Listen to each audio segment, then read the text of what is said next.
What? What's going on, Movie Meals? Boys are back. Boys are back. You know what's not back? Is actors and writers. Pay them right now. Are you kidding me? I'm whacking equipment around here. I'm looking at you. David Zaslav, Zazzy Boys, I like to call him. Bob Iger. Everybody else whose names we don't know because you're not as vocal with your stupidity. Which... I'm getting real loud in the mic here. I apologize. One smart thing they did, unlike most of them. Pay your writers.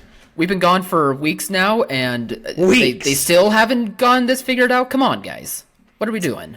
Yeah, it's ridiculous. Yeah, but I posted a One Piece video. We've had small stuff on shorts, as well as I posted a couple TikToks. Go check those out. Those are phenomenal. Did a which state I should move to filter. Didn't get Pennsylvania. Didn't get Montana. Just put me in Utah. I said, heck no. Get me out of here. Are you kidding me? I'm not moving to Utah. Anyway, we're here to catch up podcast style. We're going to do a bunch of different things. Kyle, run us down. What are we talking about today? Well, at the beginning of the summer, we did a box office draft, and so I think we need to go over that, see who won, see what the results were, talk about the summer a little bit. I did win. That was very nice. And I'm okay with it because I love the movies that got him where he is today. I love it. That's true. That's true. Good summer overall, I'd say. Average. And then we got to talk about this Rager Zegler nonsense in regards to Snow White. We have some strong words about that. And also this article from Vulture talking about Rotten Tomatoes and a company that might be paying critics to give good reviews. And by might, I mean they absolutely are. So there's our rundown. Yeah, well, thank you, Mumio patrons, Kimberly and Karen, participating in the show and the love, and the other patrons. If you want to be a member of that, we'd love the support. But really, you should go pay, or studios go pay your actors, pay your actors. Subscribe to us. Go donate if you can. It's all linked down in the description to help all those people who make the content we love. I just finished How I Met Your Mother for the 50th time yesterday, and it is phenomenal. I mean, the show's including amazing, the 9th season. But it's the 9th season, literally until the last 2 episodes, is still really good. And the last 2 episodes are so bad that it's such a high, and then you just... At least Game of Thrones, you started the decline, like you slowly move down that chart. And how you literally are still... And then it's straight down into the pit of despair. Literally episode 22 is the last good episode, and then it's just crap for 2 episodes straight. At least Game of Thrones lets you know that you get sad ahead of time. It's true. They warn you. But anyway, it's proof that you need to pay writers. Rewatching How I Met Your Mother was it just made it so evident of how AI can't do this. It can't create some of these incredible like moments in TV and movies. Emotions. Anyway, nuances. Yeah, go do all that. Go get some merch. We help us get to 2,000 subs. That was a goal Kyle and I had set. We're still going to give someone who shares the video, a free set of merch, shirt or hoodie, little Movie Meals thing. I hang in the closet somewhere. It's ready to go. I just moved to across the country, so that's why Kyle and I have been on a big hiatus. It's been crazy around here. We got a similar but new style setup back there. We got a mess. There's a cat over there somewhere. Look at that. You see that? You see that guy right there, Kyle? That's a Spider-Man hat. Oh, okay. You can kind of tell. I still don't see the hat. That's a Spider-Man hat from back in the day. Well, that's because your internet's terrible. That's true, though. Some things haven't changed. No. So we're always working around kinks. I've still got kinks to figure out here. I'm standing right now. It's wild. The new tech they've got these days. But standing desks. What's the first thing we're talking about here? Were we talking about the summer? Summer movies? God, yeah, let's talk about those summer movies.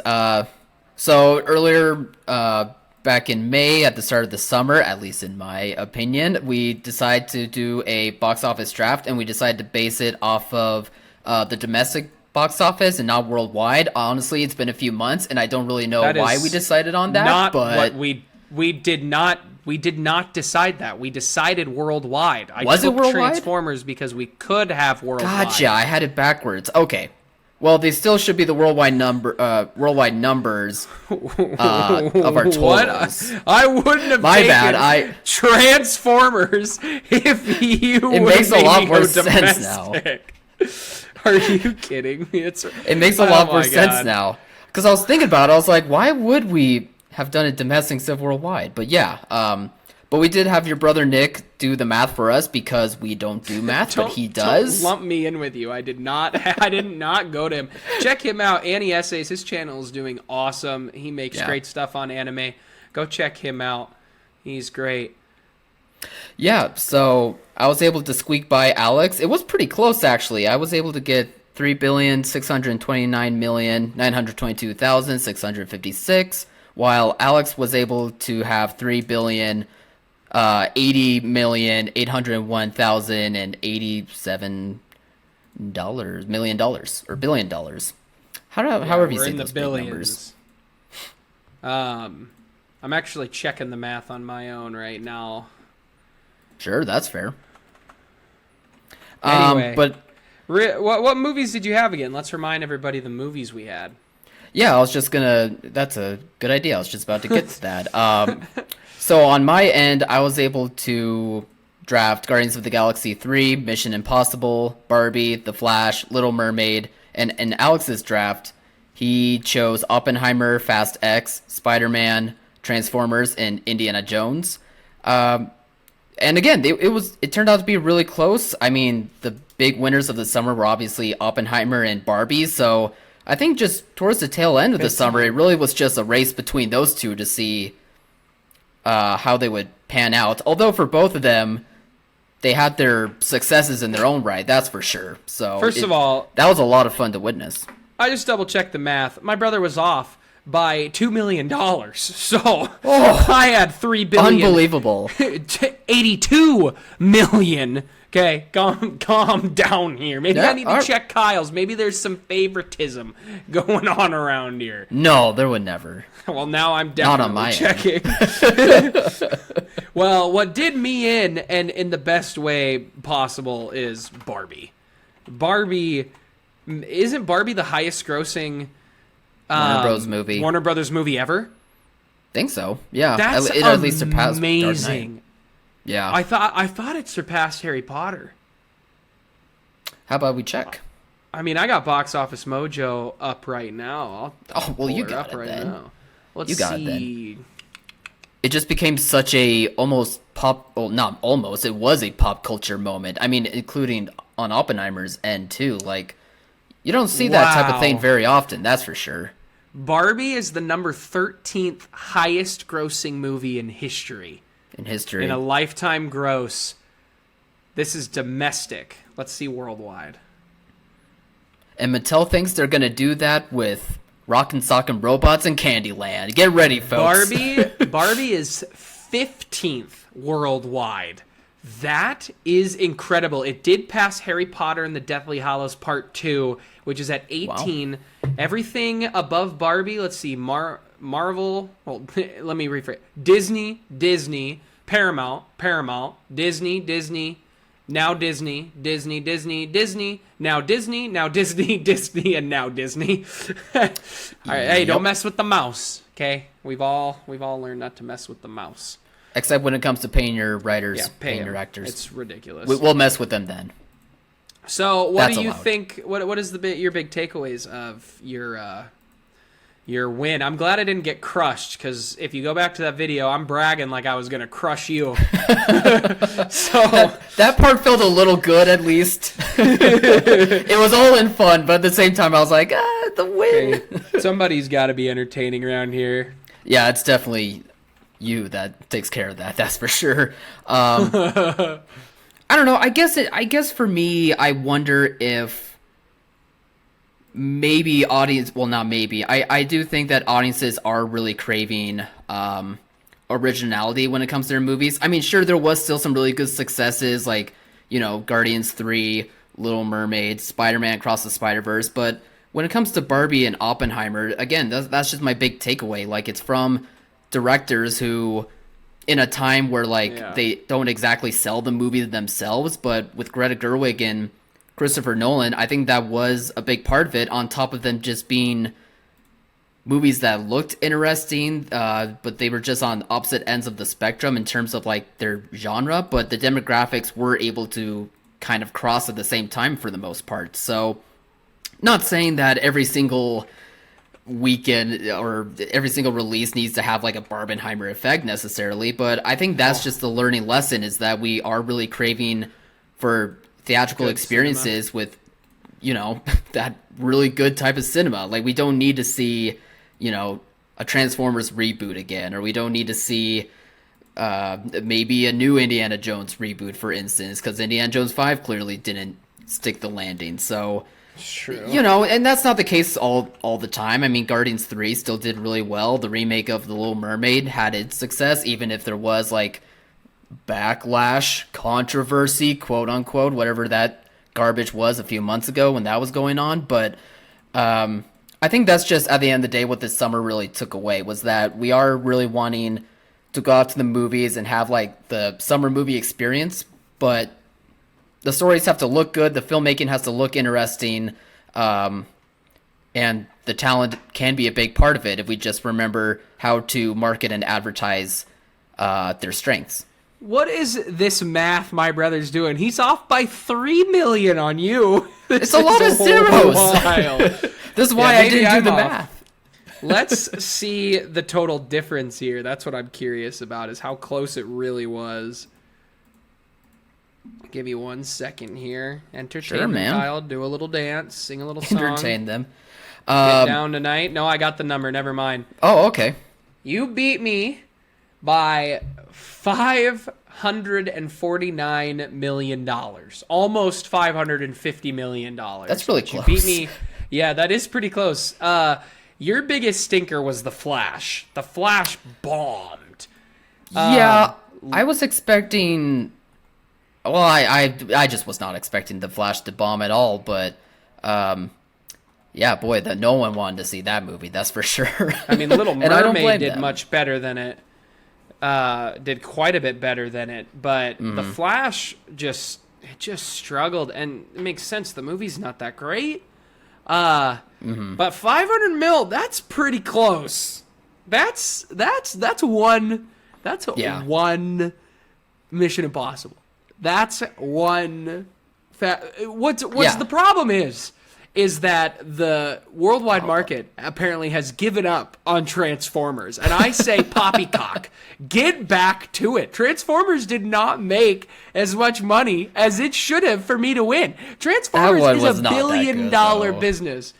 I actually had a fun time with it. I liked it. I thought it was one of the better ones they've made in a while. Sure, it definitely wasn't aggressively offensive like the last ones were. That's for sure. At least I saw all the movies I picked. That's true. I did miss out on The Little Mermaid. Yeah. And The Little Mermaid was pretty good.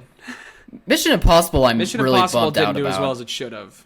Yeah, it was just so close to Barbenheimer looking back on it. I really didn't think it would take that big of a hit, but it just clearly did. And they had to have so much of their budget go into, like, getting through COVID overseas that, you know, it just... There was just a lot of frustrations, I bet, behind the scenes. I mean, and they probably wanted a bigger, better outcome for it. Mission Impossible Fallout made almost $200 million more than Dead Reckoning. Yeah.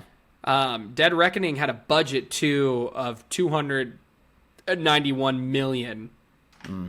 And you always got to think another 100 mil, if not more, for marketing. So, honestly, I'm looking at this going, is Mission Impossible considered a hit? I think it barely made money. That's tough, man. Yeah, it just, bummer. Again, I think the scheduling was not in its favor. Maybe if it was, like, pushed up a week around 4th of July, or maybe even August, how about this last month of Doggy Doo-Doo? This is what I don't get. This is what does annoy me, and why I got so annoyed at counting Guardians. I get the studios count early May as summer, but it is still hot as heck. Everybody is still doing summer activities all throughout August, and the August movie scene is always lame. DC tried with Blue Beetle, and it's a shame Blue Beetle didn't do better because it is Good better movie. than an average superhero movie. But I like Mission Impossible. Why are you not running August? Why did you not come out against Blue Beetle, destroy it, and keep people in the theater? It just doesn't make sense to me. We're sitting here with nothing in September. Like this, it still feels more like summer now than it did in May. So I've never gotten it. I never will. And next year, I'm not letting Kyle count May. We're doing June. We're going every other year, baby. Every other year. Look at this. I got the trio Pokemon. Let's go. Charmander, Squirtle, Bulbasaur. There's a little Pikachu right there, too. A little Yoda, BB-8. What a good time. Good time. Those are mouse. I don't just have symbols like that in the background for fun. It's a great book. It's a great book. We're just trying to clarify. Phenomenal book. Go read them. I think they're great. That's why I display them, because I think they deserve reading, and you should always read a banned book. It doesn't matter what political side you're on. If it's banned, you should be reading it. I wish I knew how to read, but if I did, I'd be reading banned books. I'll tell you that right now. Speaking of banned books, on top of Mouse now being one of the banned books, Jeff Smith's Bone series is apparently banned now. That's Captain Underpants. Gone. Insane. My childhood left, and I am like the least weird. Well, I'm a little weird, but not weird in like, many other ways. Kyle's in like the crawl space, opening up bones. He's like, "This is so good." I feel so edgy. It's ridiculous, man. It makes no sense. We're banning everything, but this is if you haven't read Bone, by the way, as well as check Mouse, it out. Terrific First, stuff. Learn to read, then Always important. check out Bone. It's big. Kyle and I don't know much about reading. That's why we choose picture books. It's that's why we choose moving picture books, also called film. Did that too. All right, let's move on. Let's talk about Rachel getting obliterated by the interwebs. Obliterated. Yeah, and wrongfully so. This poor girl. I Look, agree. I'm really getting tired of grown-ass adults yelling at young actresses about worthless stuff they say. I'm absolutely sick of it. It happened with Halle Berry, excuse me. Halle Berry with The Little Mermaid. There's been many other examples in the past, but the Zegler one really has it being ridiculous. Like, for context, in case if someone doesn't know what we're talking about, I guess she didn't grow up liking the Snow White animated movie, and she expressed that in some interview on the red carpet or whatever. I don't know, this might have been like before the strikes, I guess, and people are bringing it up now for whatever reason. And her point pretty much was that she thinks that story's a little outdated, but she's happy for doing this remake so that way they can kind of update it, modernize it a bit, but staying true to some of the stuff that is beloved about the classic. And for whatever reason, just adults need to yell at, again, young actresses for just speaking their mind and for being excited about a project they're about to do. And I just think it's ridiculous to see adults really taking seriously to what a young actor is saying when, it doesn't matter at the end of the day. If you want to see the movie, fine. If you don't, that's on you. But just this noise that they're making and just this bullying towards her for no apparent reason just makes me sick. And it's not even the toxic side of like the internet. I've even seen, YouTubers and people online who I think are, well-minded and well-rounded people. They seem genuinely good, who even are really critiquing her heavily in terms of how she expressed her thoughts, which was really a big ick factor on my part. I just couldn't believe that they were just really leaning heavily into like deciphering like how she said it and the way she said it. It wasn't that what she said was the problem, but how her body language and how she said it in such a weird tone was so off-putting. And it's like, you're 40 years old. Like, I doubt you probably loved the movie 21? when you were... Yeah, she's 20. What are you doing? She's a Gen Zer. Yeah, what are you doing? Be an adult. Quit complaining about people talking about these old animated movies made firstly for 30s. children. In the 30s. From the 30s. In 1930. Yeah. Almost 100 years ago or something like that. like, yeah, of course some of this stuff doesn't age well. Like, come on. So I just couldn't believe that it was just spreading so much in that regard. Like, even some of the good people that I see on the internet are actually like bullying her and degrading her. Like, it made me sick. I just couldn't believe. I just can't. I shouldn't be surprised. Like, I really shouldn't be surprised that this is a cycle. But it's just how much it's grown, even more than the last few amount of times that this has happened. It's just really gross behavior to me. Alex, I think it's your turn to talk, so I'm just gonna keep rambling. I do think she does come across a little harsh when she's talking. I mean, I think it's just that energy. I mean, there is a difference in the tone. I've seen a lot of the clips. I've seen, I think, all of them. Sure. And okay. her tone is a bit harsh. Granted, she also probably just recently got her, told that she was now striking and all this stuff. Like, you don't know what she's going through that day, why she's in that mood. Like, that's one thing, too. Or it could be her sense of humor as well. Like, it. Yeah, and this is important. She's young. She literally is like I just looked it up a minute ago. She's 21, 22 years old. She's a Gen Zer. They're walking around saying Delulu and Salulu, I found out the other day, and I'm a millennial, and that's the face I made. What does that mean? She's laughing over there because she's Gen Z and had to explain it to me like I'm an 80-year-old man. It means delusional and solution. Okay, that's kind of funny. I also thought it was kind of funny. That's but like, funny. are you kidding me? You're gonna get mad, and like you're 40 years old. You're gonna get, and I get it. And I'm going to do the same thing. I'm going to talk the way she talked. I get it, okay? You're a little old, okay? We're tired of the old people around here. Like, it comes across a little harsh, but it also has some truth to it. It's an old, stupid... Not stupid. It's, Alex, no! I'm just trying to get attacked by the Snow White people. It's an old movie. It is weird. It's always been weird. Rachel also talked, let's not forget when Shazam came out earlier this year, interviews of her were coming out, and she was asked questions like, her response was like, I want a job. Like, I'm glad I have a job. And she says it like that in the same tone that she's talking about Snow White with. And when those came out, the internet was like, look at Rachel. She's awesome. Like, she's talking the way we talk. We all just need a job. Like, that's what we're trying to do. We're just trying to hustle. And it's like, look how quickly y'all turn. I mean, I've seen people who are not movie people talk about this because they're just entertainment. And it's like, what are you guys doing? You talk about sports half the time. What are we doing here? Leave her alone. If you don't want to see the movie, don't go see the movie. Don't go see the movie. It's as simple as that. I'm going to see it because I want to go see this crazy thing. If there's anything to be upset about, I think it's more of the kind of controversy around the dwarves and the fact that they were like, we're not going to hire, dwarf people. And then I've seen people on TikTok who are actors in Hollywood who are dwarves who talk about how that, or little people, however, I don't know the proper term. I apologize if I said the improper one.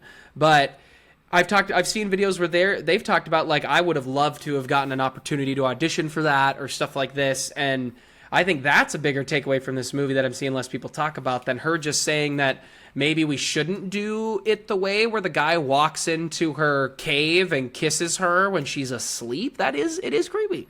It's creepy. It was in a forest. Okay. Not a cave. Yep.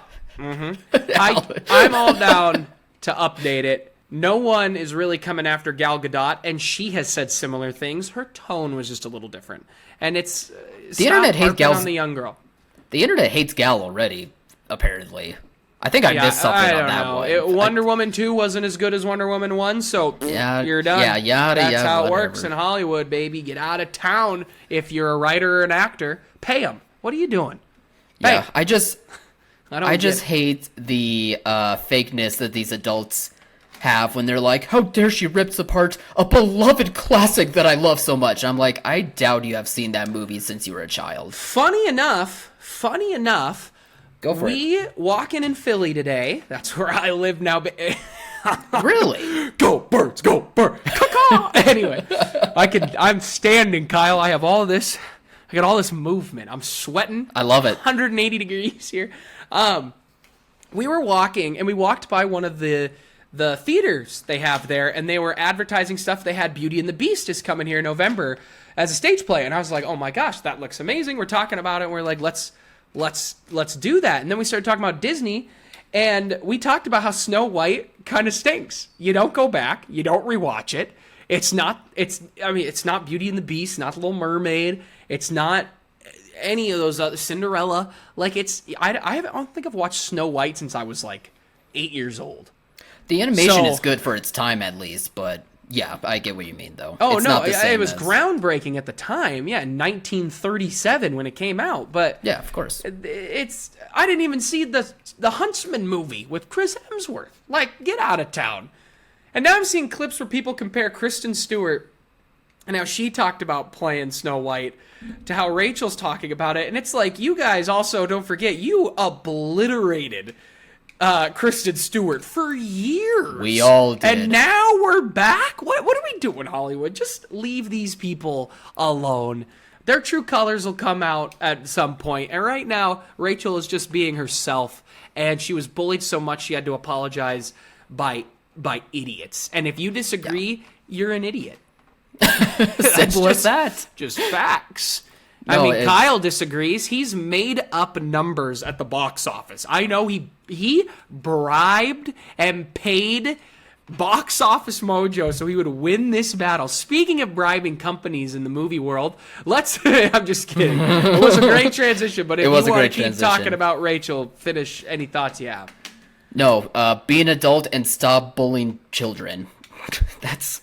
Oh, simple. Kyle, she's over 18, and a lot of people would be like, that's an adult. I can rip her apart. And it's like, calm down. She's a kid, and you're an old man. She's still a kid. She's still a kid. Move on. I wish I was still a kid, and I'm almost 30. Life's over after 30. Yep. So, Alex, the company I used to fake those numbers was a company called Bunker 15, which is a company that apparently hires critics, quote unquote, $50 or more to help get positive reviews towards movies, so that way the Rotten Tomatoes score can be bumped up just a little better, make it look nice and new. In case if anyone doesn't know what we're talking about here, Vulture did a great piece on Rotten Tomatoes, and not only talking about this company doing this, but also talking about like the algorithm that helps Rotten Tomatoes determine like what their rating is going to be for a movie. They also talk about how PR within the studios will invite specific critics that they think will really like a movie that they've made to go to their premieres. They have interviews with Quentin Tarantino and Paul Schrader talking about what they really dislike about Rotten Tomatoes specifically. And it is a really well-written piece. I highly recommend that people go and check it out. But one of the big takeaways about it was, again, Bunker 15 hiring critics to bump up the Rotten Tomatoes scores. Bump up Rotten Tomatoes scores for movies, not, Bunker 15 specifically, because they don't make movies. But the one thing that I have been seeing going around the internet is that no one is making it clear that apparently they're only doing that towards small studios who make like movies that go straight to like video on demand. They're not like theatrical releases or franchise stuff, although it still probably could be true that they do that as well. But at least within this article, they're only saying like this company does it for like very small movies that are like direct to TV. Was Ophelia, and Ophelia, that was one of the big they ones. Thought was gonna get Oscar buzz. I remember when Ophelia came out that people talked about how this might be what Daisy Ridley needs after Star Wars, and it didn't do very well. And to be honest, Ophelia's not that good. I couldn't finish it. I couldn't finish it. I was getting bored. Okay, and I'm a big fan of Daisy's. But I was getting bored, and you know what? Go ahead and pay for better reviews. Try to make your money. Get that bag for Ophelia, my guy. Look, anyway, that's the only movie I feel like I saw in the article that I'm trying to skim through it again because I read it the other day, but I don't remember them mentioning any other specific movie that they know what happened with other than Ophelia. Yeah, that was like the big one that they really talked about the most. And of course, they probably asked like many other smaller studios about it, and no one wants to talk or say anything because they don't want it to be admitted, I suppose. But I don't know. It's a very interesting article. People should check it out, and it just adds to my frustration when it comes to Rotten Tomatoes. Like throughout this article, it's almost like as if Rotten Tomatoes is like, "Oh yeah, that's happened. What are you gonna do about it?" Like it felt like that type of energy was happening as I was reading the article. And it's frustrating to hear. Not surprising that there are critics out there that can get paid easily, apparently, to write good stuff. I mean, first off, those people are hacks, and this is coming from someone who does not view themselves a critic, but they're hacks. And second of all, $50, that's all you ask for? Really? If I turned into a hack, I would ask for $500 to write a nice review. Kyle, they're trying to get Ophelia to get better reviews. They don't have enough for $500. The movie cost a ham sandwich to make. If I knew I wasn't a good critic, and I'm already not, but if I was to go in that direction, I'm just saying I would ask for more money, because $50 isn't going to get you anywhere. Ophelia made $338,000 in its small. But this is a separate company that paid them. It's not the studio. I know, but it's just funny. I would ask for that money. Like, these hacks are terrible hacks. That's what I'm saying. They're not even good at being the hack. It's just I think. Yeah, you go. You talk. I think this story is interesting. Am I surprised? No. NBA refs have blown games because they had money in Vegas on it. Like, this stuff does happen. It's does the company actually try to do anything about it? The NBA does. I don't. It sounds like Rotten Tomatoes isn't or hasn't been. I bet you they do now with all this backlash. But what I think is the most important thing is I think Rotten Tomatoes is the best real option at the moment for people to just see how others feel. If you go to Twitter, which Twitter is now dumb, you don't get a lot of that.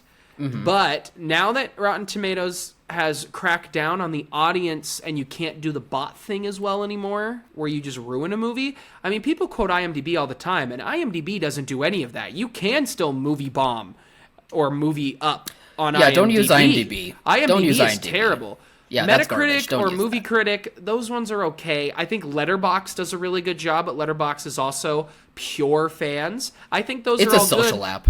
But that's I look at Rotten Tomatoes and go, oh, this movie had a 60%, so most, and it's 200 plus reviews. That's a good sign to me. Most of the critics tended to like it. So now all it should do is sway my curiosity.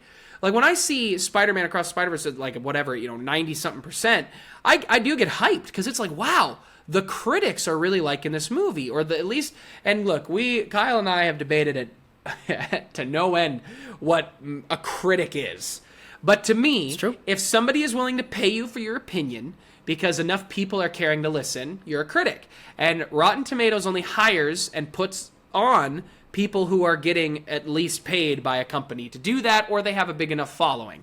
So I like to see what those people who have studied and they, live and breathe movies, I like to see where they sway. And some of the people that I used to be on Rotten Tomatoes aren't anymore. I follow them on Twitter, and it's just trying to sift through the weeds of who you like and figure it out. Some of my favorite critics I disagree with 98% of the time. And I love when they're like, I hated this movie, because I'm like, let's go, I'm going to love this movie. Or at least we always disagree. Or the opposite. Critics I always tend to agree with a lot, and then I get more hyped. Or at the very least, you'll find reason in why they dislike something. Like usually, and I'm sure that these are good critics that you follow, that they'll be like, hey, I didn't necessarily like this, but here's my reasoning why. And they give like a valid reason. William Viviani from the old Collider days is a terrific pundit and a critic that I almost never agree with his takes on Twitter. But I adore his insight and his critiques of film, that I want to hear what he has to say, even if I disagree with him. Mm-hmm. Lon Harris from what did you call it? Screen Junkies back in the day. Him on Collider and Screen Junkies all the time. I disagree with him on a lot of big points, on a lot of things. And I still will go check him out on Twitter when a movie comes out because I want to know his thoughts on it. Like, you got to sift through the weeds and you've got to figure out who you like. And Rotten Tomatoes is just a tool, and you need to look at it that way. And that's what I try to do. A lot of the film buffs who are normal people who really, really love movies will write reviews on Rotten Tomatoes, so I think the audience score is good. I also try to check the Letterbox because I'm sure that there's a lot of crossover there. And it's just getting an idea. And then what you should do is walk into the movie, you take your bias, you set it at the door, you close the door, and you go take your seat, and you watch the movie without your bias. If you're Kyle, you're unable to do that for some reason. He walks into a movie, and he goes, I'm going to have to... I'm just kidding. Except for any Fast and Furious movie. Don't let this guy, for 1 second, tell you he walks in unbiased to Fast and Furious. He's lying. When the same movie comes out 9 times, I think we know what we're getting. I think that's fine. That's fine, right? No. Anyway, other thoughts you got here, pal? Well, I love how you're describing how to use Rotten Tomatoes, because that's absolutely how you should use Rotten Tomatoes. Look, and that's the problem that I think comes up with. I think that's the toxic part of Rotten Tomatoes, because people use it wrong. Granted, the casual audiences, when they choose a movie, they're not as in the weeds on everything as Alex and I or people watching this are.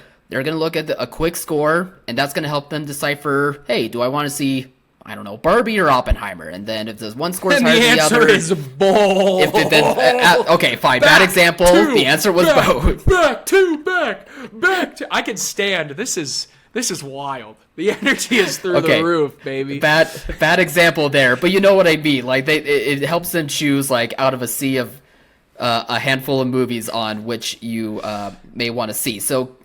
casual audiences using it that way, totally fine. I understand that. My problem is the toxicity when it comes to diehards, or even some who claim that they're diehards when it comes to film, but they're not actually. They just have their fandoms and corners that they cheer for no matter what.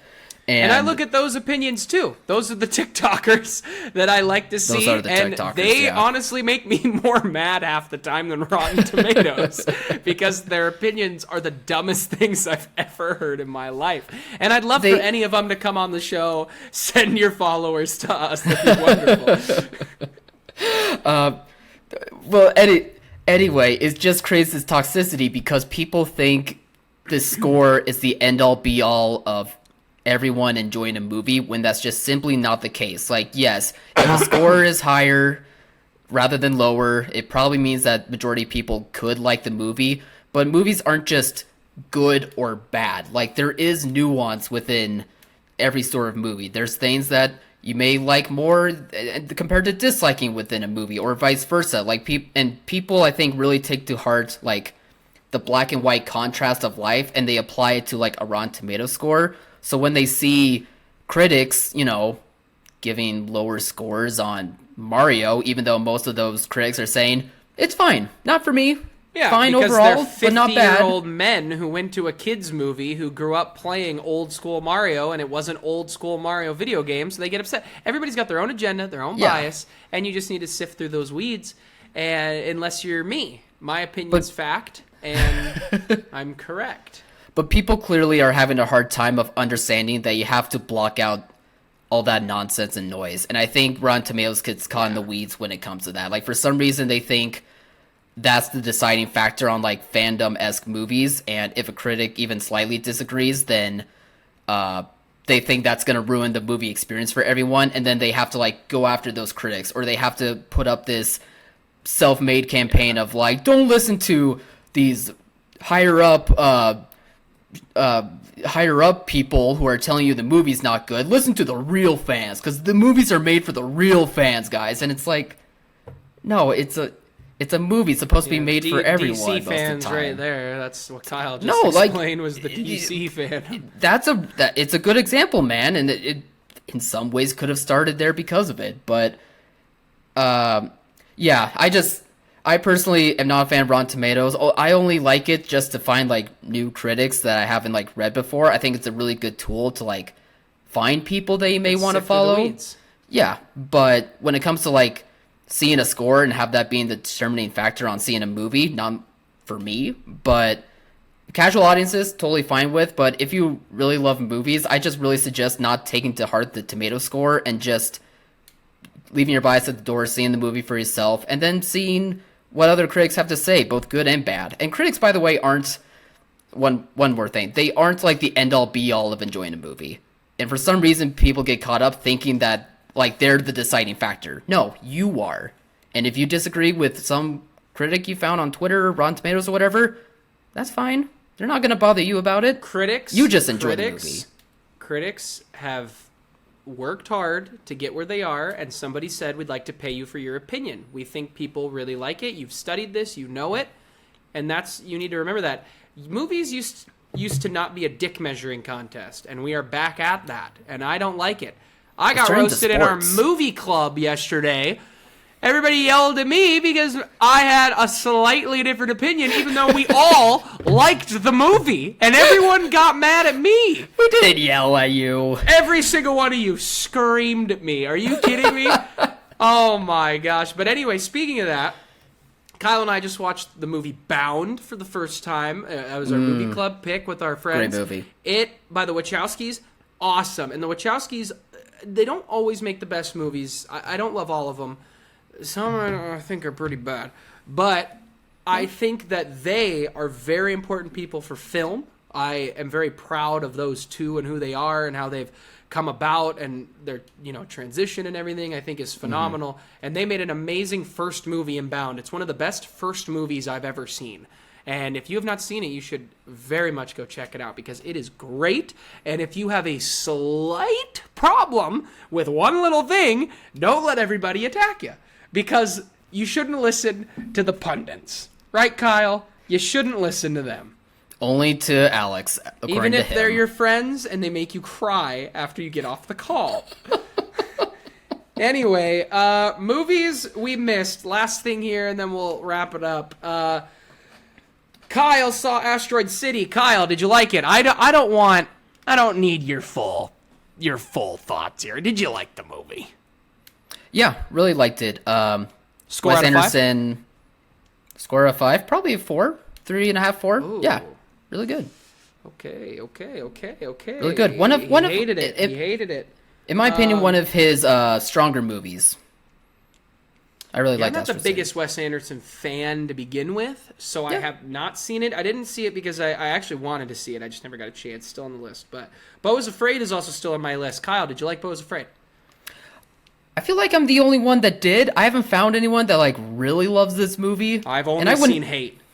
I should clarify like that. I've seen more people hate on it than say like they remotely liked it. I would say that I liked it. I didn't love it. I think some of Ari Aster's stronger work has already happened previously, and this one was him like really going for it and really going gonzo to tell a intriguingly crafted story. But I thought it was just interesting all the way through. First half stronger than the second half in my opinion, but Joaquin's great in this movie, and it's just a trip to watch, so give it a shot if you want to. Well, I did decide to pull up the end-all be-all. The Rotten Tomatoes for Beau is Afraid is 67%. I think that just says most people kind of liked it. And so that makes me curious. And it's also still on my list. It's a movie I wanted to see. I'm a big fan of Ari Aster. But, what other movies were on this little list of yours that you yelled at me about? I saw Joyride over the summer. So did my girlfriend over on the plane. She thought it was hysterical. It was hysterical. I really wish that... I feel bad that I didn't review this movie. I just wasn't able to get around to it, and it was kind of too late because it kind of came and went, unfortunately. But just like it is a really great... kind of like you, weirdly enough. But no, it's a really nice comedy. I enjoyed the jokes in it. I thought the chemistry between the cast was really good, and the third act really is a good emotional punch at the tail end.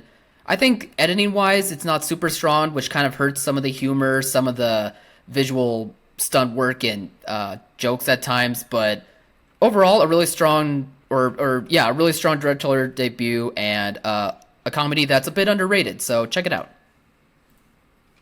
What's this other movie you saw? Revival. Was that the Sydney Sweeney one on HBO? Was that the right title even? Let me double check that. Oh, that movie. I'm looking up Revival and I'm like, Kyle, you watched this movie? This movie looks cool. It was like some foreign film. Oh, then I Oh, definitely I wrote the saw wrong one. that. Oh, Reality. I'm sorry. Reality from Yes, Sydney yes, Sweeney. yes. I thought that movie was a pleasant surprise for me. I was shocked at how much I liked it. I really Yeah. loved the tight little story they made. I thought this was Sydney's best performance, and I think she has done good. I don't think she's been overwhelmingly incredible in anything. I think Euphoria is a terrible show. She's not the problem with Euphoria, but it is a terrible show. She's really good. Yeah. Yeah, she's good in it. I think all the actors are good in it. I think the creator makes weird, bad content, but that's why his Idol show got canceled immediately because it didn't get any views because it's gross and stupid.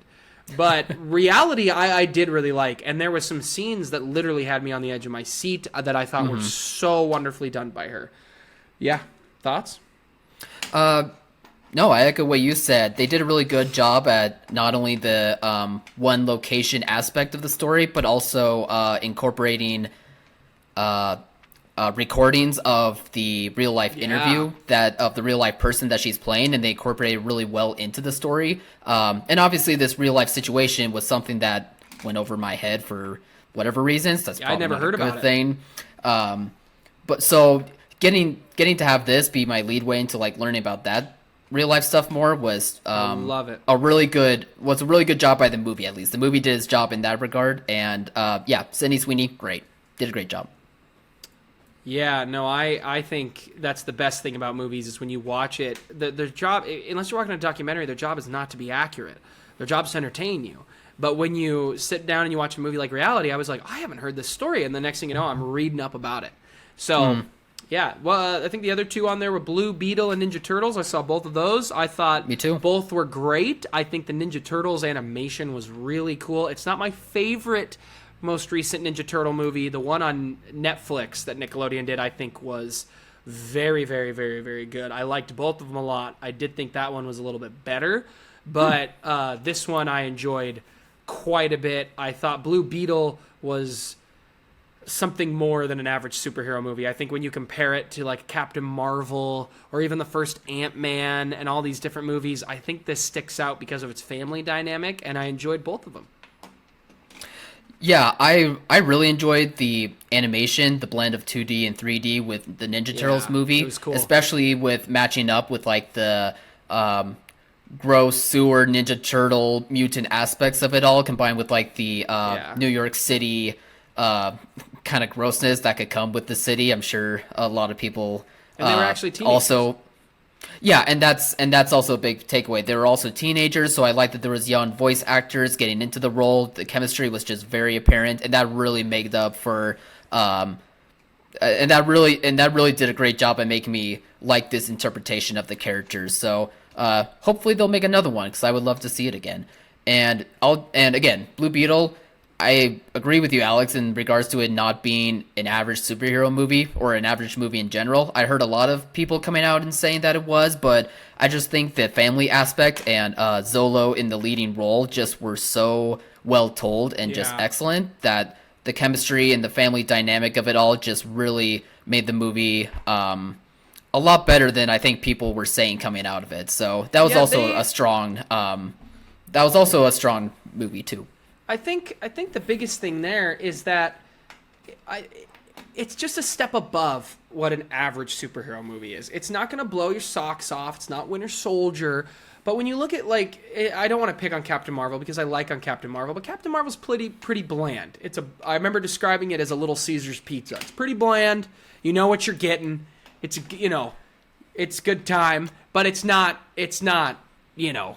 top echelon. Gordon Ramsay's cooking you a pizza.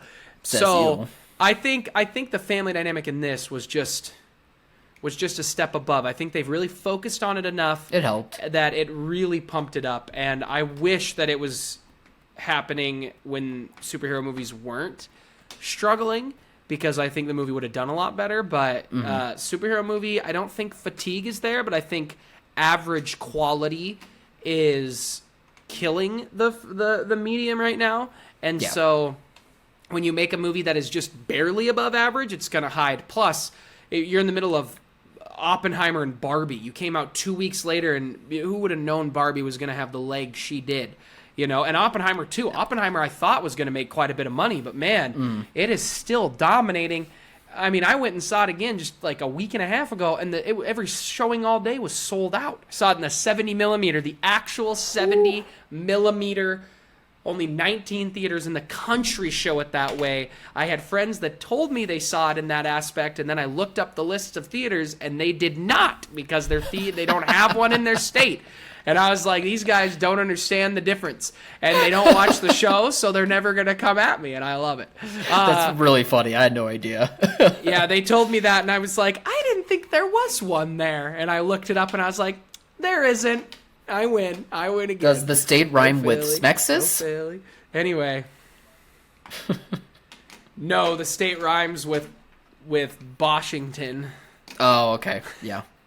Yeah, that's really funny. No, I think there is one in Texas. I think there is one in Texas. Okay.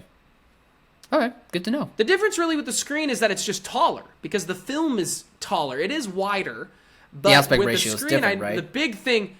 Yeah, but the screen, the real thing I noticed, because I've been to a handful of IMAXs, is that it does have that wide length that you're used to, but I was like, whoa, we're really going up there. I mean, it was so close, I thought I could see in Oppenheimer's nostrils. we were close to the screen. When some of those Florence Pugh seeds came in, I got a little uncomfortable sitting next to P. We were that close.